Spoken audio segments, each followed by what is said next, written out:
Hey guys, welcome back to my channel. আমি সেদিনকে গেছিলাম সুইয়ামে বালিগঞ্জে। তো সেখানে গিয়ে যে ফার্স্ট যে ডিশটা দেখতে পাচ্ছ এটার নাম হলো চিকেন কাস্তু, যেটা টেস্ট লাইক চিকেন কাটলেট বলতে পারো। বাট টেস্টটা ভালো ছিল।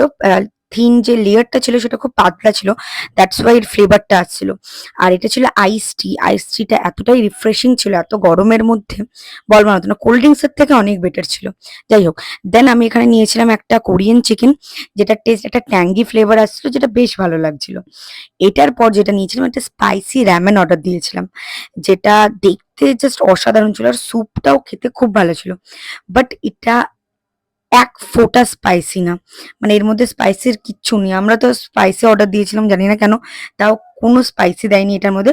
বাট হ্যাঁ, টেস্ট ওয়াইজ খুব ভালো ছিল। আই থিঙ্ক এটা মিশো র‍্যামেন দিয়ে দিয়েছিল এরা। দেন আমরা দিয়েছিলাম এখানে একটা, সেটা হলো সালমন, আর তার সাথে আর একটা কোনো ফিশ ছিল, যেটা সুশি। সুশি যেহেতু আমাদের প্রচন্ড পরিমাণে ভালো লাগে, তো এখানের এটা একটা নতুন ধরনের সুশি ছিল, তাই জন্য ভাবলাম টেস্ট করে দেখি। তো দেন এখানে সুশিটার টেস্ট জাস্ট অসাধারণ ছিল এক কথায় বলতে। মানে আমার তো এটা খুব ভালো লাগে। আমি ফিশ, এটা ফিশ একটু খেতে কেমন লাগে, বাট এখানের এটা জাস্ট অসাধারণ ছিল। তো তোমরা জানিও কমেন্টে তোমাদের এই ভিডিওটা কেমন লাগলো। তোমাদের সাথে দেখা হবে নেক্সট ভিডিওতে। টাটা।